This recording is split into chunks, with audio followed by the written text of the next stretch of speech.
Good evening, everybody. Once again, this is a UFC 152 post-fight recap with Stann and Bear Thunder Heart. And tonight, well, with few good fights. Some of them were not too good, but others were definitely excellent fights. I mean, especially with two championship fights. And history was made tonight with one of the championship fights, and I'll go back and I'll get to you in that in a bit. But like I said, tonight was a great event overall. Like I said, there were a few fights that were not, I don't believe, were too well, that were not the most exciting fights, but they still delivered anyway. And from as far as I've seen, there were no, when there was like decisions and split decisions were made, there were no funky decisions. So that's what I like to see more of. Less funky decisions, less controversies, and just decisions that are well deserved from the fighters that deserve it. So with that, here we go. Now, there are 3 fights that were featured on Facebook that I did not see.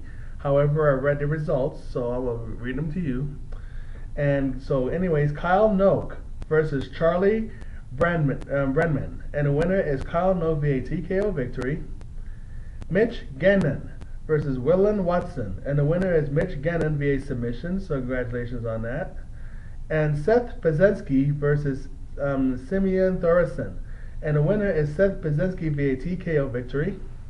Now, all the other fights that I was able to see were from the preliminaries on to the events. So I will talk to them I'll talk to you about them now. So here we go.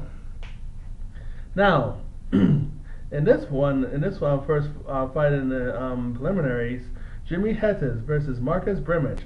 And the winner is Marcus Brimage via unanimous decision. I mean, basically what it all boils down to, Jimy Hettes, well, let's just put it this way. He's supposed to be like a good ground jiu-jitsu guy, but Marcus Brimage really brought the boxing to him. I mean, he really landed more strikes than Hettes, and even though Hettes actually pressed the action forward for all these 3 fights, yet it was Marcus who landed those nice hard shots.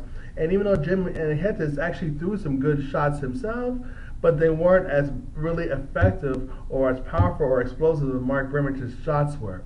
And there was even some few times when he took Marcus Brimage down for some ground and pound, but it was not enough to really secure the unanimous decision victory. I mean, Marcus Brimage really did more, despite Jimy Hettes pushing the action towards Brimage. All I have to say for Jimy Hettes for now on is he needs to really put his hands up more and really do more damage and start throwing some combinations and so forth if he really wants to win more fights in the future. So congratulations, Marcus Brimage, on that great victory.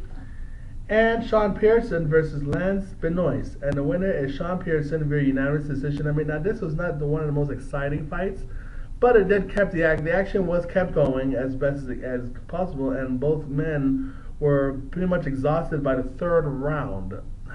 Sean Pierson more so than Lance Benoist, to such a degree that Lance Benoist actually hit him with a nice hard shot and actually had him down and actually nearly finished him off in the very last I would say within the last 30 seconds in the 3rd round.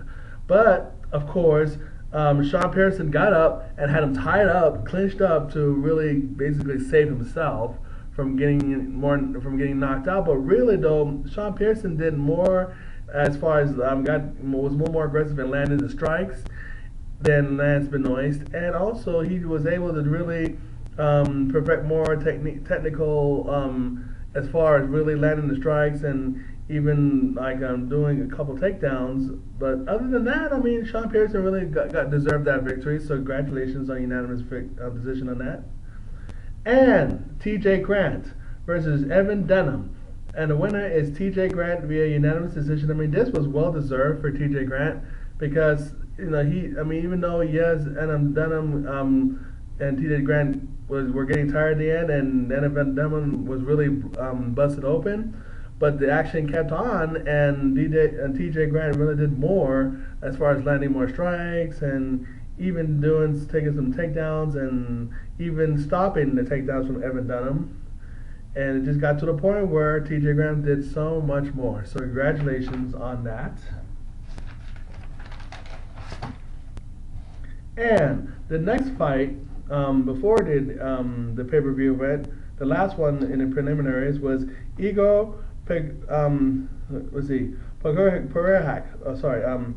Pokrajak and versus Vinny Magalhaes, and the winner via submission victory with a cross armbar, Vinny Magalhaes. I mean, the reason why he was victorious with that because Pokrajak really went in there and actually was trying to get in there with some punches, but Vinny had him taken down basically right away and actually had him controlled.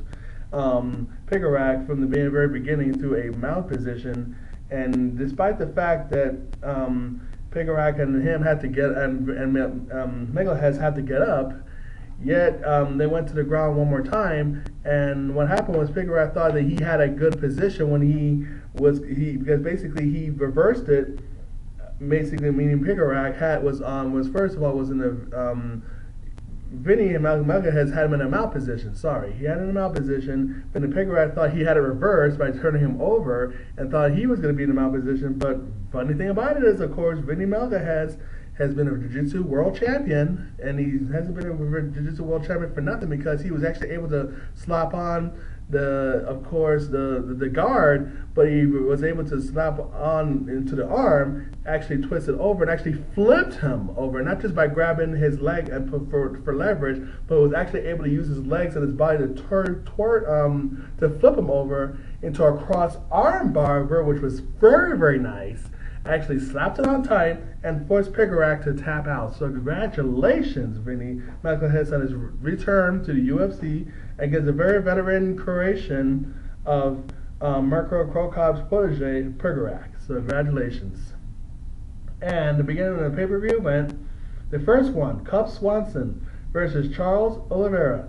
And the winner is Cub Swanson via knockout. I mean, wow. I mean, Charles Oliveira has been known for great submissions and victories and so forth, but he tried to create another submission victory tonight by taking him down with Cub Swanson. And even though Cub Swanson was really throwing some nice, good punches, Charles Oliveira tried to take him down and try to more submission holds and even try to ground and pound. But of course, Cub Swanson wasn't having any of that. He finally got out, and then Cub Swanson landed some good shots to the stomach, to the gut area. And that's what was starting to be, I was beginning the end of him because it started to win him to such a degree that he was actually able to throw a nice hook and hit him right in the head, and actually in the face, and to a point where he thought he was going to stand up, and all of a sudden he just went like this and he just went down and out, and the referee called it a knockout. Cub Swanson, excellent knockout victory in the first round. So congratulations, Cub Swanson, on that. And this was one of those fights that was not the most exciting, but it was, but it was one of those wins that was a good win for, I would say, Matt Hamill versus Roger Hollett. Of course, the winner is Matt Hamill via unanimous decision. I mean, both of them started off. I mean, Matt Hamill really started off with with aggressive striking towards Hollett, and Roger didn't really do too much either in the fight. I mean, basically what it all boils down to. Yeah, Roger did a little bit, some strikes. He struck back a little bit and so forth, but Matt Hamill really landed some strikes.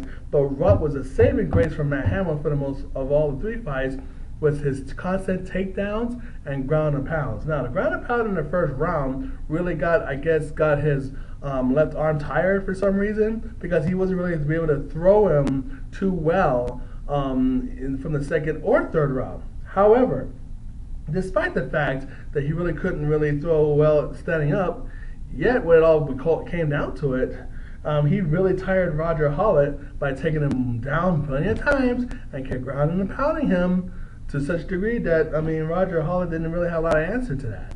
Yeah, he tried to escape, and he has escaped a few times, and then those times that he did escape was very far in between, but when he tried to escape, all Matt Hamill did was just switch to the side control.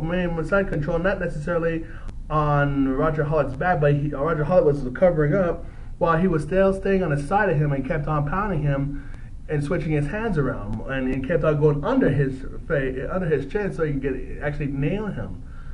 So that was really the saving grace for Matt Hamill, but in neither event, Matt Hamill deserved the victory. Great comeback for him. What's going to be for him from this point forward, I don't know. We don't know if he really rejuvenated himself, or if he's going to be any better from that point forward. But congratulations on it. we'll see what happens with Matt Hamill from then on out. I mean, that was not necessarily the best comeback I've seen, but obviously it was a victory. So, congratulations. And this next bout was Michael Bisping versus Brian Stann. And the winner is Michael Bisping via unanimous decision. I mean, let's be honest. Michael Bisping really did a lot of combinations. He did land more strikes. And of course, Brian Stann in the first round really had him and nailed him with a nice hook that nearly got Michael Bisping robbed. But Brian Stann didn't really follow up with any more damages from that point forward. And Michael Bisping was just a quicker than two. He just simply doing some nice combinations. He even did some excellent takedowns to Brian Stann so many times in the second round and even more times in the third. And it kept control of the Brian Stann, and Brian Stann struggled. Of course, he kept fighting and kept on going, but Michael Bisping really landed more shots, really had more takedowns, and even tried submission attempts, but Brian Stann just couldn't be held down and of course didn't want to be submitted again by Michael Bisping like he was with Chael Sonnen before. So, in the event, congratulations Michael Bisping for this victory. So, and he really wants to fight for the middleweight title, so let's see what happens. I mean, now that he wins it, he should be fighting for the middleweight title. But then again, also, Chris Weidman is also another contender that should be fighting for the middleweight title. So let's just say who decides on who fights. You know, maybe we should have Michael Bisping fight against Chris Weidman, and let's see who the real contender for the title shot would be for Hettes Silva. So let's see about that. But in the event, congratulations, Michael Bisping.